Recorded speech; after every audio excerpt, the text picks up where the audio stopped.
Jana Samia Suluhu Hassan wakati anazungumza na rais wa Ghana ambaye amekuja Tanzania Arusha,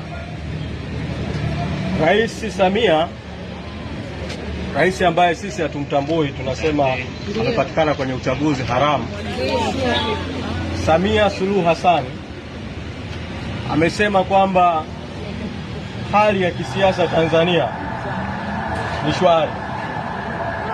Kwa hiyo anaiambia dunia hali ya siasa Tanzania ni shwari.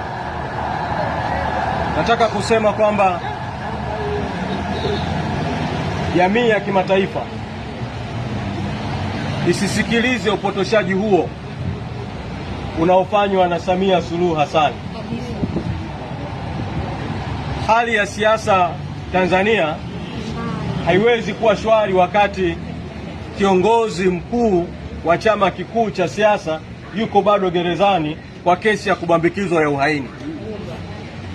Hali ya siasa haiwezi kuwa shwari wakati chama kikubwa cha siasa Tanzania ambacho kingeendesha siasa za nchi yetu kiko kifungoni kwa amri zisizokuwa halali hapa mahakamani. Hali ya siasa haiwezi kuwa shwari wakati ambapo bado Watanzania wana maumivu kutokana na mauaji ya tarehe 29 mwezi Oktoba, na mpaka sasa hakuna hatua zozote zilizochukuliwa wala hakuna ukurasa wowote mpya uliofunguliwa katika taifa letu.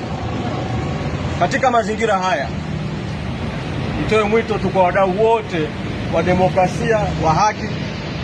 Natambua kwamba rais wa Ghana yuko nchini kama sehemu ya maadhimisho ya miaka 20 ya mahakama ya haki za binadamu Afrika.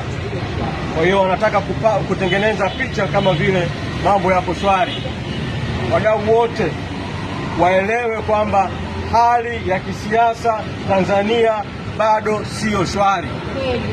Na mwito wangu kwa wanachadema na wapenda demokrasia wote, tuendelee kuipambania, tuendelee kupambania haki mpaka tupate mageuzi yanayostahili, tupate katiba mpya na haki za kisiasa ziweze kutamalaki.